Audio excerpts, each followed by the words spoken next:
అసెంబ్లీలోకి వెళ్లకుండా నిరసనలు ప్రదర్శిస్తున్నారు.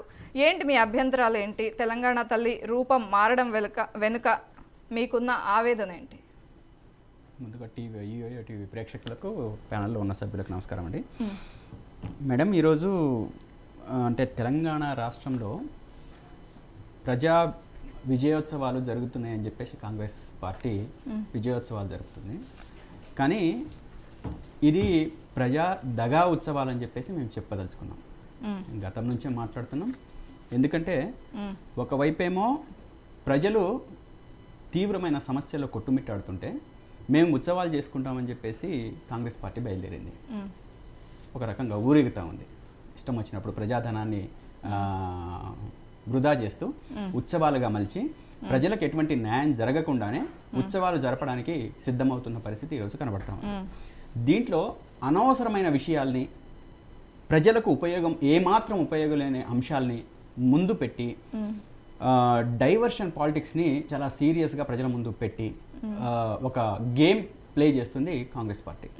దాంట్లో భాగంగానే ఈరోజు తెలంగాణ తల్లి విగ్రహం మనం దాదాపు ఒక 10-15 ఏళ్ళుగా తెలంగాణ తల్లి విగ్రహ రూపం ఎలా ఉందో ప్రతి పల్లెలో కొలువై ఉంది తెలంగాణ తల్లి. దానికి మార్చాల్సిన అవసరం లేదు. ఒకవేళ దాన్ని మారిస్తే ప్రజలకు అత్యంత లాభదాయకమైన ఆదాయం పెరగడమో లేకపోతే ఇంకోటి జరగడమో కూడా ఏం లేదు. ప్రజలకు జరిగే ఒక లాభం అంటూ ఏం లేదు. సరే, ఇదే బాగాలేదా, తెలంగాణ తల్లి బాగాలేదా అనంటే మన కవులు, కళాకారులు, గతంలో మేధావులు ఒక తెలంగాణ తల్లి రూపాన్ని ఆవిష్కరించే సందర్భంలో అంటే చాలా గొప్పగా వర్ణించిన సందర్భం గతంలో ఉంది. దాంట్లో భాగంగానే ఆ తెలంగాణ తల్లి రూపం ఈ విధంగా ఉంటే బాగుంటుందని చెప్పేసి ఆనాడు ఉద్యమ కాలంలో కావచ్చు, అంతకుముందు కావచ్చు, ఒక తెలంగాణ తల్లి రూపాన్ని మనం ప్రతిష్ఠించుకున్నాం. దాన్నే టీఆర్ఎస్ గవర్నమెంట్ వచ్చిన తర్వాత, ఆనాటి టీఆర్ఎస్ గవర్నమెంట్ వచ్చిన తర్వాత దాన్ని తెలంగాణ తల్లిగా మనం రూపుదిద్దుకోవడం, ప్రజల ముందు ఉంచడం ఇది సర్వసాధారణంగా జరుగుతుంది. ఈ తెలంగాణ తల్లి రూపం వలన ఏ ప్రజలకు నష్టం జరిగింది? ఏమైనా నష్టం జరిగిందా? లేకపోతే కోట్లాది రూపాయల ధనం ఏమన్నా వృధా అయిందా? ఏం జరిగిందని చెప్పేసి ఈరోజు కాంగ్రెస్ ప్రభుత్వం ఆ తల్లి విగ్రహాన్ని తీసేసి కొత్త విగ్రహాన్ని పెట్టాల్సిన అవసరం వచ్చింది. సరే, ఇది ఒక అంశం. సరే, ఒకవేళ ఏదైనా జరిగితే అది ప్రజలకు ఏదైనా నష్టం జరిగి ఉంటే ఇది నష్టం జరుగుతుంది కాబట్టి ఈ నష్టం కారణంగా మేము ఇంకో విగ్రహాన్ని పెడుతున్నాము. ఇది ప్రజలకు, తెలంగాణ ప్రజలకు, తెలంగాణ సమాజానికి తీవ్రమైన నష్టం. ఈ నష్టాన్ని మేము పూడ్చడం కోసం మేము కొత్తగా పెడుతున్నామని చెప్పేసి మాట్లాడినా అది ప్రజలు హర్షించడానికి కానీ, ఆమోదించడానికి కానీ, స్వీకరించడానికి కానీ అవకాశం ఉండేది. అది ఎక్కడ లేదు. కాబట్టి మేము తీవ్రంగా ఖండిస్తున్నాం దీన్ని. అదేవిధంగా వాళ్ళు కొత్తగా పెట్టిన విగ్రహాన్ని కూడా మనం పరిశీలిస్తే, ఇప్పుడు మనం పాత విగ్రహంలో మన తెలంగాణ సమాజం ఏదైతే సాంస్కృతిక అంశాలు ఉట్టిపడే విధంగా ఆ రూపం ఉంది. కానీ ఇప్పుడు కొత్తగా పెట్టిన ఈ విగ్రహంలో కేవలం ఒక దీనగాథలో ఉన్నట్టు, పేదరాలుగా ఉన్నట్టు, వినండి, పూర్తిగా విన్న తర్వాత మీరు కౌంటర్ చేయండి. పేదరాలుగా ఉన్నట్టు అది ఒక సిమ్టమ్, అంటే సింబల్ మన ముందు పెడుతుంది కాంగ్రెస్ గవర్నమెంట్. ఇది ఎవరికి ఆమోదయోగ్యం కాదు, అవ్వాల్సిన అవసరం కూడా లేదు. ఎందుకనంటే వాళ్ళు ఒకటి ఆ తల్లి విగ్రహాన్ని ఈ విధంగా చేతి చూపించే విధంగా కాంగ్రెస్ పార్టీ గుర్తుని అంటే ప్రజల ముందు మరొకసారి గుర్తు చేసే విధంగా చేతు మనకు కనపడతా ఉంది. గౌతమ్ ప్రసాద్ గారు, దేవతలు ఎవరైనా సరే అభయహస్తం అని ఇట్లానే అంటారు కదా, అది కాంగ్రెస్ కి సంబంధించిందని ఎందుకు అనుకోవాలి మనం? లేదు సార్, నేను అయితే కాంగ్రెస్ పార్టీకి సంబంధించిన హస్తం మాత్రమే కనిపిస్తోంది, అభయహస్తం లేదనేది మీ వాదన. మేడం, అది అభయహస్తం కాదు, అది భస్మాసుర హస్తం. అది అభయహస్తం కాదు. ఎందుకంటే నేను ఆ విషయం కూడా చెప్తాను.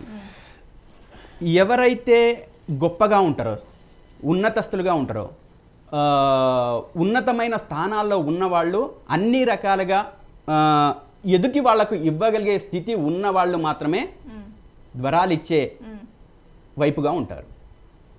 ఒకవైపేమో తెలంగాణ తల్లి చాలా బేదరాలు, ఆస్తిపాస్తులు లేవు, ఏం లేవు, మరొకళ్ళకు అభయహస్తం ఇవ్వడం ఎట్లా సాధ్యమవుతుంది? మీరు చెప్పండి, సాధ్యమవుతుందా? నేనే ఒకవైపు పేదగా ఉన్నా, నేను ఇంకొకళ్ళకి ఏ విధంగా సహాయం చేస్తా? నా మీద ఒంటి మీద నగలో లేకపోతే నా రూపు రేఖ అంతా కొంచెం కిరీటము అంటే నేను చూడటానికి ఆస్తిపాస్తులుగా నేను ఎక్కువగా ఉంటేనే ఇతరులకు సహాయం చేయగలను, నేను అది ధన రూపేణ చేయగలను. కానీ ఇక్కడ ఏమీ లేదు నీ దగ్గర, ఒక నెత్తి మీద కిరీటం లేదు, అదేవిధంగా నడుముకు వడ్డానం లేదు, చేతిలో ఒక సంపదన లేదు, ఏం లేదు. కానీ అటువంటి వాళ్ళు అభయహస్తం ఇవ్వడమో లేకపోతే వరాలు ఇవ్వడమో సాధ్యమవుతుందా? ఒకటి చెప్పాల్సిన బాధ్యత ఈ ప్రభుత్వం మీద ఉంది, ఈ రేవంత్ రెడ్డి గారి మీద ఉంది. అంటే ఇప్పుడు తెలంగాణ తల్లి రూపం మార్చడాన్ని తెలంగాణకు జరిగిన అవమానంగా బీఆర్ఎస్ పార్టీ భావిస్తోందా? ఖచ్చితంగా అది అవమానం, చాలా చాలా అవమానం అండి. తెలంగాణ తల్లి రూపాన్ని మార్చడం అంటేనే తెలంగాణ సమాజాన్ని అవహేళన చేయటము, అవమానపరచటము, ఈ సభ్య సమాజాన్ని తలదించుకునే విధంగా చేయటమే కాంగ్రెస్ పార్టీ లక్ష్యంగా ఈరోజు కనబడతా ఉంది. ఎందుకు ఈ మాట చెప్తున్నానంటే, అసలు తెలంగాణకు సంబంధించిన వాసన కానీ ఆ సుగంధ పరిమళాలని స్వీకరించే స్థితిలో కానీ రేవంత్ రెడ్డి గారు లేరు. ఆనాడు తెలంగాణ ఉద్యమంలో ఆయన పాత్ర లేదు, ఆయన ప్రజెంటేషన్ లేదు. ఈరోజు దానికి తగ్గట్టుగానే ఈ తెలంగాణ తల్లి ఈ విధంగా ఉండాల్సిన అవసరం లేదని చెప్పేసి తీసి పక్కన పడేసిన పరిస్థితి మనకు కనపడతా ఉంది. ఇది ఎవరు ఆమోదించరు. ఈ తెలంగాణ సమాజము 10 సంవత్సరాలైంది, ఇంకా దీని గురించి పట్టించుకునే వాళ్ళు ఎవరు లేరు, ఈ తెలంగాణ సెంటిమెంట్ అంతగా లేదు అని చెప్పేసి మాట్లాడుకుంటున్నారు. కానీ ఈ రోజు కూడా గ్రామ గ్రామాన పల్లె పల్లెన ప్రతి ప్రజల్లో తెలంగాణ సెంటిమెంట్, ఈ తెలంగాణ ఉనికి, సమాజ ఉనికిని ఎవరైనా సరే క్వశ్చన్ చేస్తే దాన్ని ఎదురొడ్డి నిలబడిగే సత్తా సామర్థ్యము ఈ తెలంగాణ ప్రజల్లో ఇంకా ఉంది. దాన్ని మరుగుపరచడానికి, మభ్యపరచడానికి ఈ ప్రభుత్వం కనుక ప్రయత్నం చేస్తే ఖచ్చితంగా రేవంత్ రెడ్డి గారు అసెంబ్లీలో ఆ రూపానికి సంబంధించి కొంత ఎక్స్ప్లెనేషన్ ఇచ్చారు, మీరు ఏమైనా విన్నారా? అంటే జొన్న కంకులు పట్టుకోవడం కానీ అవన్నీ తెలంగాణలో జరిగే తెలంగాణ నాగరికతకు సంబంధించి ప్రతీకగా ఒక సామాన్య స్త్రీ ఎలా ఉంటుందో దాన్ని కూడా తీసుకుని మేము తయారు చేసాం అని చెప్పి ఆయన చెప్పారు. అందశ్రీ గారి గురించి ప్రస్తావించారు. నేను అదే అంటున్నాను మేడం, ఆయన దాన్ని ఏ విధంగానైనా మాట్లాడడానికి అవకాశం ఉంటుంది, మేము కాదనట్లేదు. ఆయన ఈరోజు ప్రజల ముందు తెచ్చి పెడుతున్నాడు కాబట్టి దాని గురించి ఎక్స్ప్లెనేషన్. కానీ ప్రజలు దాన్ని ఆమోదిస్తారా? ఏ విధంగా ఆమోదిస్తారు? నిన్నటిదాకా ఒక విగ్రహ రూపంని ప్రజల ముందు మనం ఆవిష్కరిస్తున్నప్పుడు, కనపడుతున్నప్పుడు, ఈరోజు కొత్తగా తీసుకొచ్చిన నీ విగ్రహంలో వచ్చిన పెద్ద మార్పేంది? అది ప్రజలకు ఈ తల్లిని మనం గౌరవించే విధంగా, లేకపోతే ఒక గౌరవభావంతో చూసే విధంగా అది కనబడుతుందా? కనపడడానికి అవకాశం ఉందా? మీరు చెప్పండి. అంటే జొన్న కంకులు పట్టుకో అంటే ఈ తెలంగాణ రాష్ట్రం ఒక జొన్న కంకులకే మాత్రం పరిమితం కాదు కదా. సకల సంపదల సృష్టి ఈ తెలంగాణ రాష్ట్రంలో, ఈ తెలంగాణ భూమిలో ఉంది. ఇది ప్రత్యేకంగా అన్ని విధాలుగా అది కనపడే విధంగానే ఆ సకల భోగభాగ్యాలు లేదా అన్ని సంపదని ఆ తల్లి నిలువెత్తు ఉండాలని చెప్పేసి ఆనాడు మనం అనుకునే దానికి తగ్గట్టుగా ఒక విగ్రహాన్ని రూపొందించడం జరిగింది. దాన్నంతా పక్కన పెట్టేసి ఈ తెలంగాణ ప్రజల్ని మభ్యపెట్టాలి, అదేవిధంగా వాళ్ళ ఆలోచనల్ని వాళ్ళ ఆలోచన అదేవిధంగా అవగాహనని పూర్తిగా పక్కన నెట్టేసి నేను కొత్త విగ్రహం పెడతానంటే ఈ తెలంగాణ సమాజం ఎట్టి పరిస్థితిలో అంగీకరించడానికి సిద్ధంగా లేదు. ఈ విషయాన్ని పనికి రాని అంశంగా మేమైతే పరిగణిస్తున్నాం. ప్రభుత్వం ఇటువంటి పనికిరాని విషయాల్ని పక్కన పెట్టేసి ప్రజలకు ఉపయోగపడే పని చేయండి అని చెప్పేసి అంటున్నాం. మీరు చాలా హామీలు తీసుకొచ్చారు, హామీలు ఈ తెలంగాణ ప్రజలకు ఇచ్చారు. ఈ హామీల్ని నెరవేర్చే క్రమంలో మీ ముందడిగేంది, మీ ఆచరణ ఏంది, ఆచరణ సాధ్యమయ్యే విధంగా మీ పనులేంటి అని చెప్పేసి మేము క్వశ్చన్ చేస్తుంటే ఆ క్వశ్చన్కు మీరు ఆన్సర్ చేయలేక ఇటువంటి పనికి మాలిన పనులను ముందు పెట్టుకొని ప్రజల మైండ్ని కానీ లేదా రాజకీయ నాయకుల మైండ్ని కానీ లేదా విద్యావంతుల మైండ్ని కానీ డైవర్ట్ చేయడానికి ఒక ప్రయత్నం జరుగుతుందంటే దీన్ని తీవ్ర